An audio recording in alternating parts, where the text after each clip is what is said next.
1. september on teadmiste päev.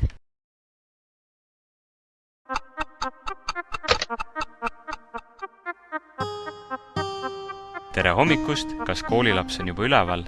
Jaa, täna on ju 1. september. Aga mikk lipp lehvib?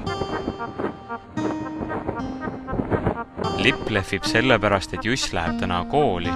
1. september on teadmiste päev ning selle tähistamiseks ongi täna lipud igal pool väljas. Kas lipp teebki targaks? Ei, lipp nüüd iseenesest küll kedagi targaks ei tee.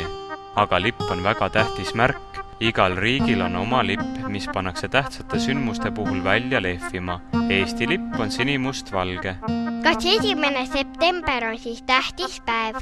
Väga tähtis, võib-olla lausa kõige tähtsam. Elu saab edasi minna vaid läbi laste ja kooli. Teie õpite koolis, saate targaks ja viitegi elu edasi. Mina tahan ka kooli minna ja targaks saada. Rahu, Jass, küll jõuab kätte sinugi kooliaeg.